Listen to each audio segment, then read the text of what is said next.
नमस्कार, आप देख रहे हैं न्यूज एट 8। सनातन धर्म पर विवादित बयानों का सिलसिला थमता नजर नहीं आ रहा है। उदयनिधि स्टालिन के बाद अब डीएमके नेता ए राजा ने सनातन धर्म की तुलना एक घातक बीमारी से की है। इससे पहले तमिलनाडु के मुख्यमंत्री एमके स्टालिन के बेटे उदयनिधि ने सनातन की तुलना बीमारी से की थी, तो केंद्रीय मंत्री अनुराग ठाकुर ने इस मुद्दे पर INDIA इंडिया गठबंधन को घेरा है। उन्होंने कहा है कि नफरत के गठबंधन के घमंडी नेता सनातन धर्म का अपमान कर रहे हैं।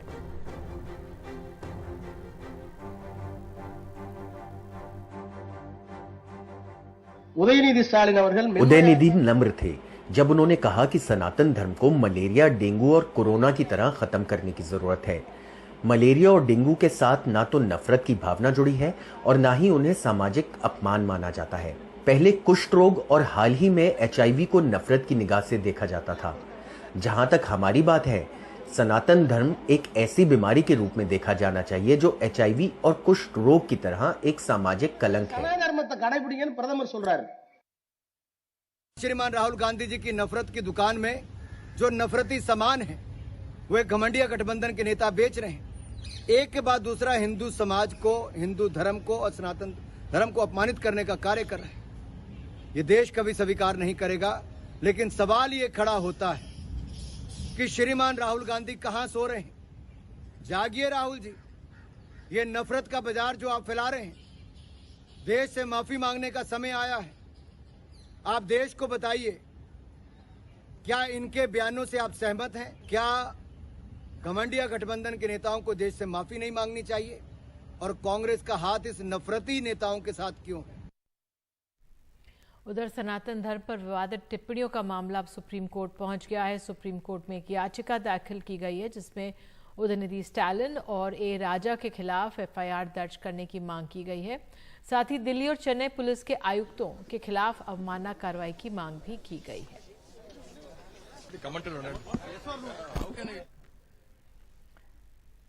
केंद्र सरकार ने चीन के कब्जे वाले तिब्बत में यारलुंग साक्पो नदी पर बन रहे बांध को देखते हुए सियांग नदी पर एक बराज बनाने का प्रस्ताव रखा है। इस प्रस्ताव की बुधवार को अरुणाचल प्रदेश के मुख्यमंत्री पेमा खांडू ने राज्य विधानसभा में जानकारी दी है। इसका मकसद है कि सांगपो नदी पर बनने वाले बांध से अगर कोई खतरा हुआ तो ये बराज उससे निपटने में काम आएगा। चीन तिब्बत इलाके में यारलुंग साक्पो नदी पर कई बांध बना रहा है। यारलुंग साक्पो नदी जब भारत में प्रवेश करती है तो अरुणाचल प्रदेश में उसे सियांग और आगे ब्रह्मपुत्र कहा जाता है। पेमा खांडू ने कहा है कि चीन ने 60,000 मेगावाट का बांध बनाने का फैसला किया है। इसका असर अरुणाचल प्रदेश से लेकर बांग्लादेश तक महसूस किया जाएगा। कश्मीर में आतंकवाद पर बड़े प्रहार की तैयारी की जा रही है। सीमा पार बैठे आतंकियों की इस तरफ बड़ी संपत्ति अटैच की जाएगी। ऐसी 4,200 लोगों की सूची तैयार की गई है। आतंकियों को पनाह देने वाले भी इस कार्रवाई की जद में आएंगे। जम्मू कश्मीर में आतंकवाद पर यह सबसे बड़ी चोट हो सकती है। पुलिस का कहना है कि उन सैकड़ों आतंकियों की संपत्ति अटैच की जाएगी जो बीते 30 साल से पाक अधिकृत कश्मीर से काम कर रहे हैं। इस प्रक्रिया की शुरुआत पाकिस्तान के स्थानीय आतंकियों को भगोड़ा करार देने के साथ हुई है। जो मुल्क के, वतन के, कौम के लोगों के गद्दार हैं, वो पाकिस्तान में जाकर के पनाह लेके बैठ गए, जहां पर दहशतगर्दी की कार्रवाइयों में पहले शामिल थे। अभी उस पार से बैठ के दहशतगर्दी को फरोग देने की कोशिशें करते हैं। उनका डाटा भी तैयार कर लिया गया है। चंद रोज पहले डोडा रेंज के अंदर ऐसे जो गद्दार लोग हैं उनके खिलाफ बड़ी सख्त कार्रवाई करी गई है। उनकी प्रॉपर्टीज की जब्ती, उनको भगौड़े करार देना। जम्मू कश्मीर पुलिस के खुफिया विंग ने 4,200 स्थानीय आतंकियों की सूची तैयार की है जो 1990 से पाक अधिकृत कश्मीर में है। सूत्रों के मुताबिक इनकी संपत्ति का ब्यूरो रेवेन्यू विभाग और रजिस्ट्रेशन के IG के साथ साझा किया गया है ताकि कोई भी संपत्ति बेची या किसी और के नाम ना की जा सके। पुलिस उन लोगों की संपत्ति भी अटैच कर रही है जो इन्हें पनाह देते हैं। कभी आतंकवाद का गढ़ माने जाने वाले सोपोर में उप राज्यपाल मनोज सिन्हा ने कहा कि वो आतंकियों को पनाह ना दे। हमारे प्रशासन की सर्वोच्च प्राथमिकता एक अपेक्षा है कि ऐसे तत्वों को संरक्षण आप मत दीजिए, ऐसे तत्वों को प्रश्रय मत दीजिए, बाकी काम पुलिस और फोर्स के लोग कर लेंगे। 2010 में 300 से ज्यादा आतंकी सरकार की आत्मसमर्पण और पुनर्वास नीति के तहत पीओके से भारत लौटे थे, लेकिन माना जाता है कि अब भी करीब 4000 पाक अधिकृत कश्मीर में ही हैं। पुलिस का यह फैसला कि जो यहाँ के स्थानीय मिलिटेंट पीओके में हैं, उनकी संपत्ति को भी अब जब्त किया जाएगा। श्रीनगर से नजीर मसूदी, एनडीटीवी इंडिया।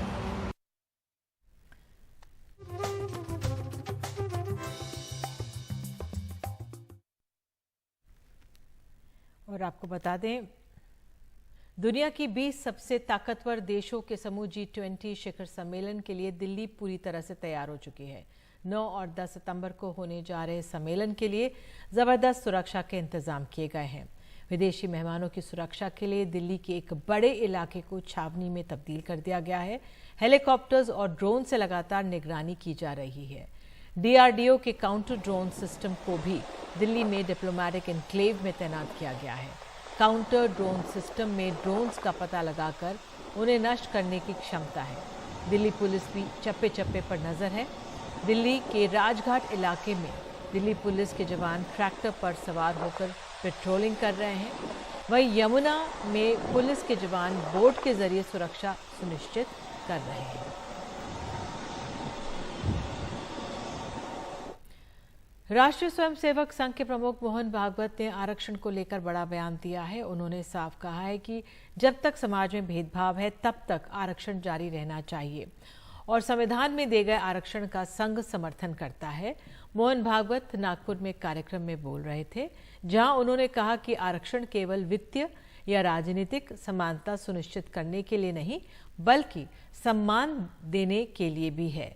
भेदभाव झेलने वाले समाज के कुछ वर्गों ने 2000 साल तक परेशानियां उठाई हैं, तो क्यों ना हम, यानी जिन्होंने भेदभाव नहीं झेला है, वो 200 साल तक कुछ दिक्कतें उठा सकते हैं।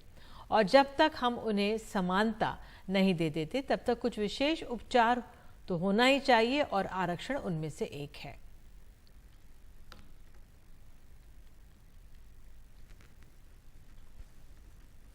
हमने अपने ही समाज के बंधुओं को सामाजिक व्यवस्था के तहत पीछे रखा।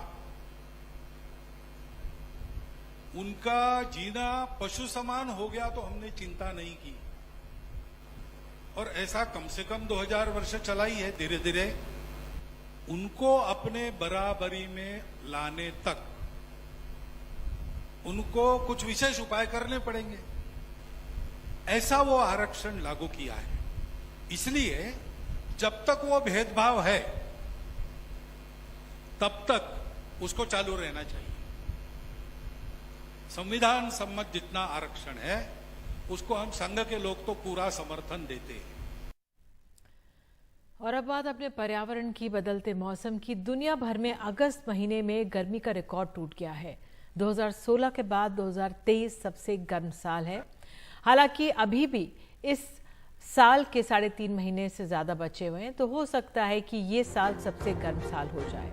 वर्ल्ड मीटरोलॉजिकल ऑर्गेनाइजेशन WMO और यूरोपीय जलवायु सेवा कोपरनिकस ने बताया है कि पिछला महीना अब तक का सबसे गर्म महीना दर्ज किया गया। तापमान में 1.5 डिग्री सेल्सियस की वृद्धि दर्ज की गई।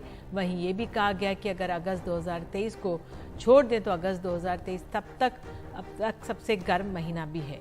यदि पिछले कुछ सालों से बढ़ते तापमान की तुलना करें तो अगस्त 2023 में तापमान सामान्य से 0.71 डिग्री सेल्सियस ज़्यादा रहा। वहीं यूरोप, दक्षिण अमेरिका, जापान सहित कई जगह पर दर्ज किया गया लू का कहर।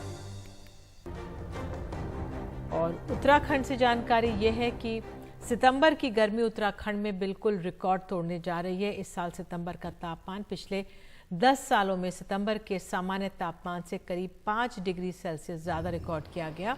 देहरादून में 1 सितंबर को ही तापमान 35.2 डिग्री सेल्सियस रहा। अगले कुछ दिनों में ये और बढ़ सकता है। माना जा रहा है कि इस साल करीब 50 साल की गर्मी का रिकॉर्ड टूट सकता है। हालांकि 2020 में 21 सितंबर को 35.7 डिग्री सेल्सियस तापमान वहाँ पर रिकॉर्ड किया गया।